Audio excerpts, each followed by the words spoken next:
BJP party ఒక మతతత్వ party అని మతం పేరుతో చిచ్చు పెట్టడం, ఆ మంటలో చలి కాచుకోవడం బీజేపీ చేస్తున్న రాజకీయాలని మణిపూర్ ఘటన ద్వారా రుజువైంది. కాబట్టి బీజేపీ చేస్తున్న పొరపాట్లన్నీ ప్రజలు గమనించారు. కాబట్టి ప్రభుత్వానికి చెందిన ఆస్తులైతేనేమి వాళ్ళ బినామీలకు కట్టే ప్రయత్నం చేస్తున్నారు. కాబట్టి ఈరోజు బీజేపీ చేస్తున్న అరాచక పాలన వల్లనే ఈరోజు బీజేపీ పార్టీకి మెజారిటీ తగ్గడానికి కారణం.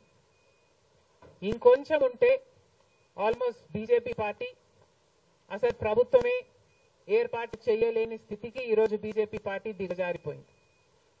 ఇలాంటి ప్రభుత్వం ఎన్ని రోజులు ఉంటుందో చెప్పలేని పరిస్థితి ఈరోజు ఉంది. కేంద్రంలో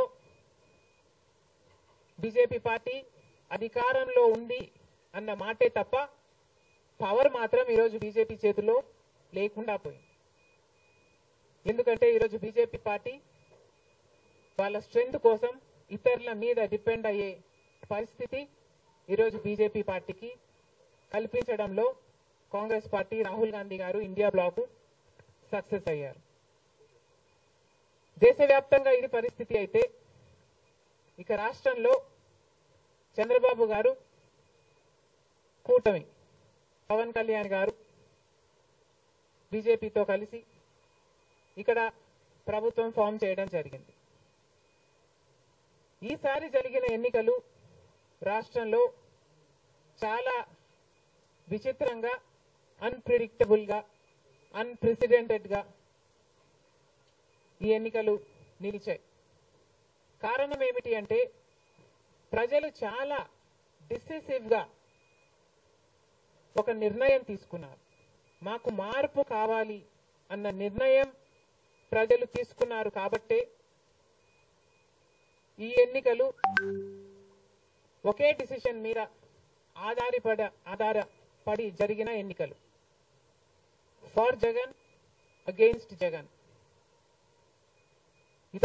ఒకటే డిసిషన్ గా ఈ ఎన్నికలు నిలిచాయి. For Jagan or against Jagan. Against Jagan అన్న మార్పు కావాలి అన్న ఈ గట్టి డిసిషన్ ప్రజలు తీసుకున్నారు. కాబట్టి ఈరోజు వాళ్ళ ఓటు వేస్ట్ కాకూడదు అన్నట్టుగా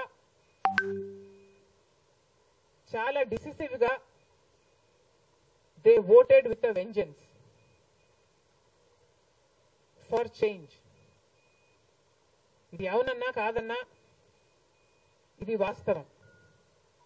అంత గట్టి నిర్ణయం ప్రజలు తీసుకుని మార్పు కావాలి అన్న అంత గట్టి డిసిజన్ తీసుకున్నారు. కాబట్టి ఇన్ ద ప్రాసెస్ ఈరోజు కాంగ్రెస్ పార్టీ కూడా అనుకున్న మేరకు పర్ఫామ్ చేయలేకపోయింది.